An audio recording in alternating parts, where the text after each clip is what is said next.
1,5 millones de cubanos solicitaron el parol a Estados Unidos desde enero de 2023, además de 500,000 que emigraron en 2 años, expresión de que el éxodo crece con cada nueva medida económica del régimen. Datos de la organización independiente Cuba Siglo XXI indican que la decisión de emigrar supera con creces la esperanza de emprender un negocio bajo la ley de micros, pequeñas y medianas empresas, y demuestran el desencanto del pueblo cubano. La investigación titulada De Cielo 2.0 y MIPYMES no cambian la realidad en Cuba concluye que la falta de libertad económica y otras restricciones impiden que las pequeñas y medianas empresas sean la solución a la crisis. Cuba Siglo XXI considera que se requieren 5 libertades básicas para un desarrollo privado genuino. La relación abarca el derecho a registrar y operar negocios libremente, no discriminación en el registro y operación de negocios, derecho a decidir sobre la gestión de la empresa, derecho a importar y exportar directamente, y el derecho a la libre expresión y asociación. El autor del estudio, Emilio Morales, alerta que un nuevo deshielo con Estados Unidos tampoco es solución para la crisis, porque el principal escollo a la prosperidad, en Cuba, no son las sanciones externas, sino el bloqueo interno del régimen a sus ciudadanos. Según el análisis, el bloqueo mental de los oligarcas que gobiernan les impide entender que se necesita una democracia para que el país funcione, fluya el capital y la economía y la población salgan a flote.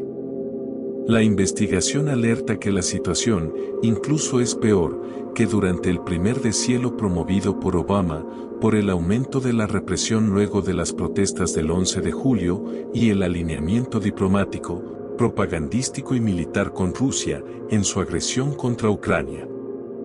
Por otro lado, en Cuba se siguen minimizando las inversiones en educación, salud, alimentos y servicios básicos de energía, agua y transporte.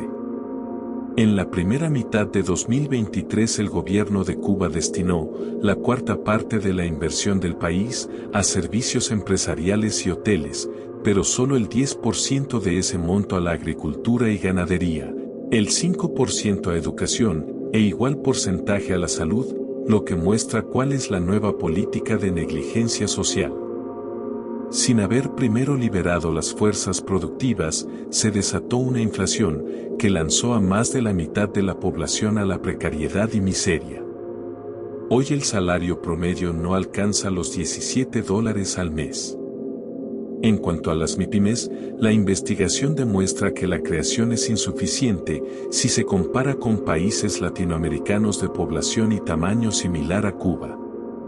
Mientras en la isla se registraron 8.938 micro, pequeñas y medianas empresas, en República Dominicana la cifra es de 1.400.000. A modo de resumen, el estudio considera que la supervivencia del régimen cubano pende de un hilo y cualquier cambio real debe incluir la promoción de la libertad económica y los derechos fundamentales de los ciudadanos cubanos. Para seguir informado de temas que no divulga la prensa oficial cubana, puedes suscribirte al canal y danos un like para ayudar a aumentar la visibilidad de nuestro proyecto de difundir informaciones que, algunos, no quieren que sepamos.